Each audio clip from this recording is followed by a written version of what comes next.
नमस्कार मंडळी, मी पल्लवी पाटील तुम्हा सर्वांचं स्वागत करते माझ्या एका नवीन ब्लॉगमध्ये। आज आम्ही चाललोय गावी। ओवीला सुट्टी आहे 11 दिवस गणपतीची आणि ओवीचे बाबा आज येणार नाहीत, त्यांना सुट्टी नसल्यामुळे एक दिवस ते येऊन गणपतीला पाया पडून जातील। पण आता ओवीच्या बाबांना सुट्टी नसल्यामुळे ते येणार नाहीत, त्यामुळे आम्ही आज महामंडळाच्या एसटीने चाललोय। आता जेवण वगैरे करणार, चपाती भाजी खायची आणि निघायचं, कारण ह्यांना डबाही द्यायचा आहे। म्हटलं नाश्ता करण्यापेक्षा डबाही होईल आणि आम्ही नाश्ता करून जाईल, म्हणून मी आज चपाती भाजी बनवणार। 11 दिवस गावी राहणार असल्यामुळे फ्रीज वगैरे साफ करून घेतला आणि फ्रीजमध्ये सगळ्या डाळी खडे मसाले वगैरे ठेवून घेतले। तुम्ही म्हणाल की असं का ठेवतेस, कारण की 8-10 दिवस जरी गावी राहिलं तरी खड्या मसाल्यांना आळी लागते, म्हणून मी हे सगळं असं फ्रीजमध्ये ठेवते। जर फ्रीजमध्ये नाही ठेवलं तरी लगेच सगळं कडधान्य खराब होतात, म्हणून मी असं ठेवलं आणि लागलं देवपूजेला घेतलं। देवपूजा त्याने आवरून घेतली आता। आणि हे बघा माझ्या नारळाला कोंब आलेला आहे। आता जर मग गावी जायचं म्हटलं तर हा आता नारळ खराब होणार, असाच जर ठेवला तांब्यामध्ये पाण्यात ठेवलं तर पाणी 2-3 दिवसानंतर पूर्ण खाली जातं आणि हा नारळ खराब होणार। म्हणून मग म्हटलं एका पातेल्यात पाणी घेणार आणि हा पूर्ण नारळ तासच भिजत ठेवायचा, म्हणजे 8 दिवस त्याला काहीच नाही होणार।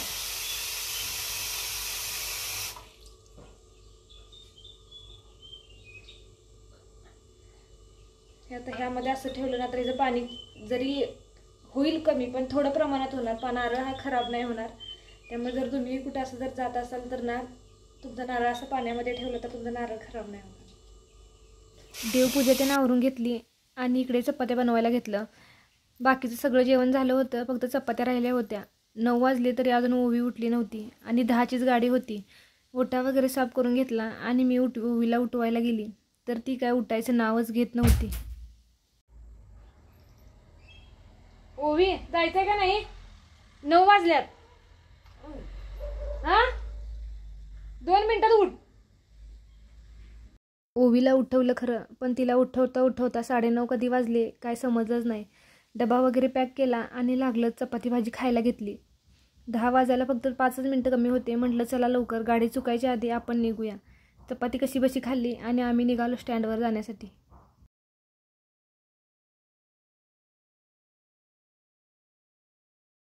स्टँडवर गेल्या गेल्याच गाडी भेटली। ओवीच्या बाबांना बाय बाय केलं आणि आम्ही निघालो गावी जाण्यासाठी। गाडी गगनबावड्यामध्ये पोचली। गगनबावड्यामध्ये इतकं धुकं होतं ना की पुढचा रस्ताही नीट दिसत नव्हता। गाडी गगनबावड्यामध्ये 10 मिनिटं थांबली होती चहा नाश्त्यासाठी। मग मी ओवीला जाऊन खाऊ घेऊन आली। पण मला आज एसटीमध्ये काय मळमळत होतं काय माहिती, कारण मला एसटीमध्ये कधीच त्रास होत नाही। त्यानंतर आम्ही पोचलो कोल्हापूरमध्ये। CBS स्टँडला पोचताच आमचे भाऊ आधीच येऊन थांबले होते। मग आम्ही निघालो घरी जाण्यासाठी। घरी जायला निघालो खरं, पण ढग भरून आले होते। भाऊंना आमच्या पाऊस यायच्या आधीच घरी पोचायचं होतं, म्हणून गाडी अशी वाऱ्यासारखी चालवत होते। पण 5 मिनिटात आम्ही घरी पोचणार तेवढ्यातच पाऊस आला, म्हणून आम्ही एका ठिकाणी थांबलो। पाऊस थांबल्याच आम्ही निघालो घरी। फायनली आम्ही आता घरी पोचलो।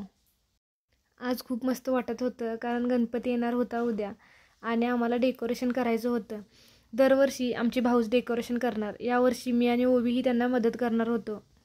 गेल्या थोडंसं जेवून घेतलं आणि लागलो आम्ही डेकोरेशनच्या तयारीला।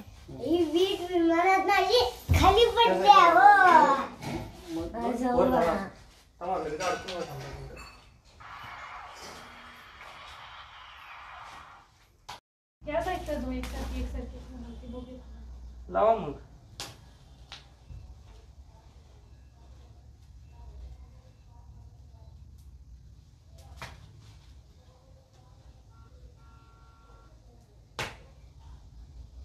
जवळ लावा की, इकडे वर पण पुराय पाहिजे।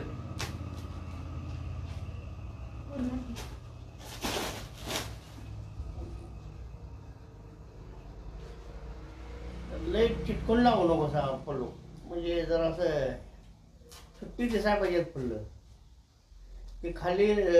ती बरोबर दिसते का? हा ही जरा अंतर सोडायचं। हा ते खाली जरा असं वर घेते। हा हे एकत्र येते, हे दूर दे हळू घाल तू मोबाईल बघ। हो बाबांचा फोन येते की फक्त काय, मग सांगतो सांगायचं आईनं नाश्ता रोज दिला नाही। काय आणि ती आई तुम्हाला खोटं सांगायची ओवीनं डोळा मारलाय. हे बघ तू आणि बाबा एवढं खोटारडायचं ना.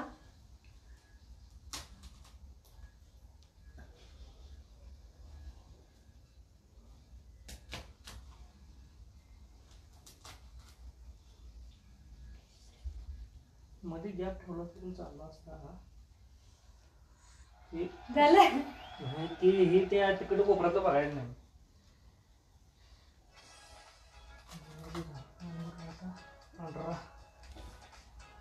नावा कुठलं दिसायला छान दिसायला.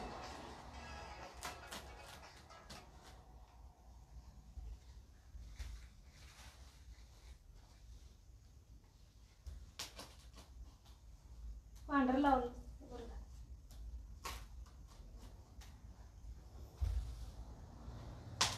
तुला वाटली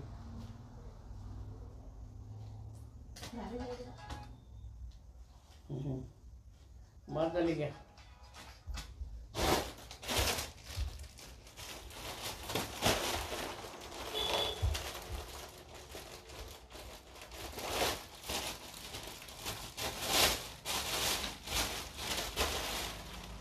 हे आणि किती आहे काय करायचं माहिती आहे. बघा हे असं या दोन्हीच्या मध्ये की नाही असं असं असं बघा असं असं टाकायचं. उभं ह्या कोपऱ्यात घालायचं. हे जो पेस आहे की नाही बघा एवढं. बघा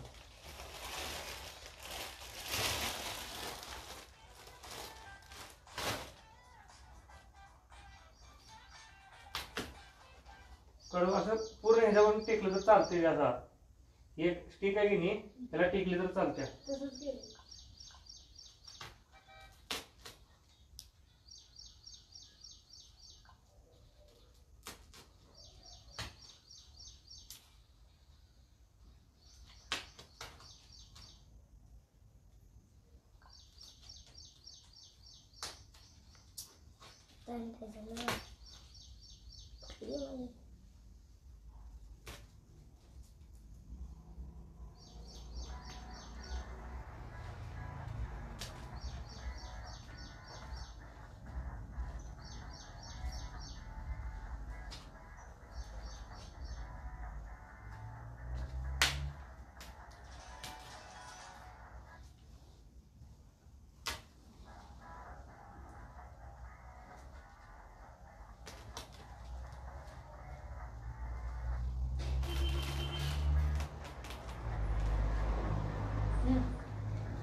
ह्या साईडला पण घालायचं. होय उद्या कसं आणि आतल्या साईडनं एक एक गॅप एक टाकता सगळा बघा. असं नाही नाही तसं नाही म्हणजे इथं इथं आता आहेत की भरपूर. आतल्या बाजूला घ्या. आतल्या बाजूला तसं नको ते पडलो. हं? आतल्या थांबा बाजूला बघूया. इथं आतल्या बाजूला आत. हा तसं नाही होते.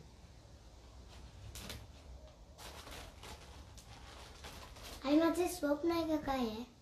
कसलं स्वप्न आहे काय? आपण आता गाडी घेणार. आई मी पण घालणार. कसं घालायचं मला एक- नको बस देतो तू.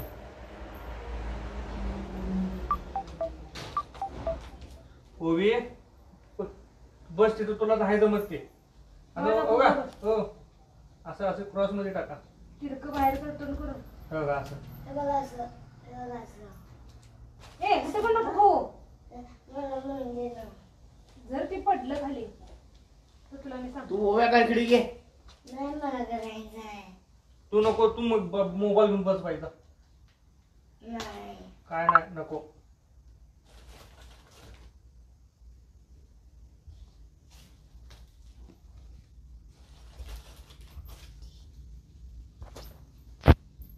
कुठं घालू आता? तू डोक्याला घाल. उठ येतो उठ. फुल्ल तुडवू नकोस खाली उठ. तुला येणार नाही घालाय उठ. सोड तू. तू काय करू तू शांत फक्त बस. शांत बस मला. नाही मला पाहिजे. तू आजी आहे का पशी जा. नाही. जा दोघं काय हुडकायचं हुडकायचं जा. काय गाव ते बघा. आज तर गणपतीचं रोज एक उडून काढतात. हे अंजीला हुडकू लागतं ना. आजोबा म्हणाल्या गणपती उभा ना आजी एक एक रोज एक एक काहीतरी हुडकून काढते.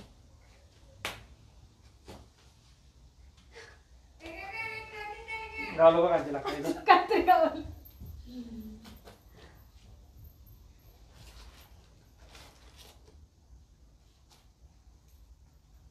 हे गावले काहीतरी गावले. गावलं की नाही बस. मग तेच किंमतच आहे ते. अशी काय नाद नाही करणे घरी. तिने म्हणे हे तर ठेवायचं ना. गं बस. मी बेगर इकडे जाऊया. इकडे जाऊ काय पुन्हा.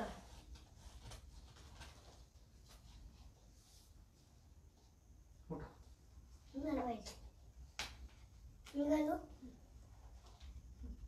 थांबा घालते. नको गं बाई गं बस.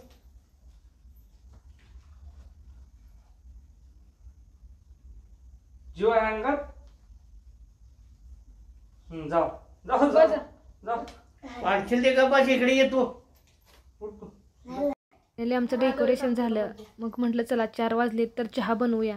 सगळ्यांसाठी चहा बनवला आणि मी चहा घेतला आणि ओवीला दूध गरम करून दिलं. तर ही काही शांत बसतच नव्हती.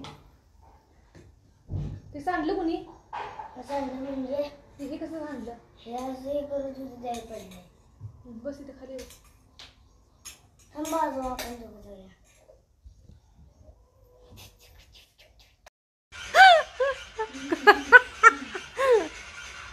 काय झालं ग?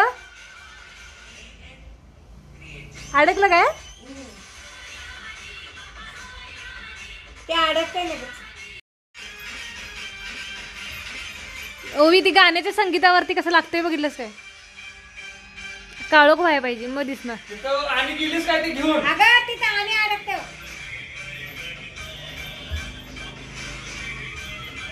अंधार अजून अंधार आहे. हा ओवी वरती बघ एक गाण्याच्या ह्याच्यावरती कसं लागते बघ लाइटिंग. होय. चहा वगैरे घेतला आणि आम्ही निघालो मंडळाच्या गणपतीला पाणी घालण्यासाठी. आज आमच्या मंडळाची खूप मोठी मिरवणूक होती. मिरवणूक ही 8 वाजता सुरू होणार होती. म्हटलं चला घरी जाऊया, जेवण वगैरे बनवून घेऊया आणि मग मिरवणूक बघण्यासाठी येऊया. मिरवणुकीला जायचं म्हणून मी पटपट जेवण आवरून घेतलं. 8 वाजता आम्ही मिरवणुकीला जायचं ठरवलं, पण इतका पाऊस होता ना की आम्ही काय मिरवणुकीला गेलो नाही. हे बघा आमच्या गणपतीचं डेकोरेशन कसं झालं आहे नक्की कमेंटमध्ये सांगा. थँक्यू.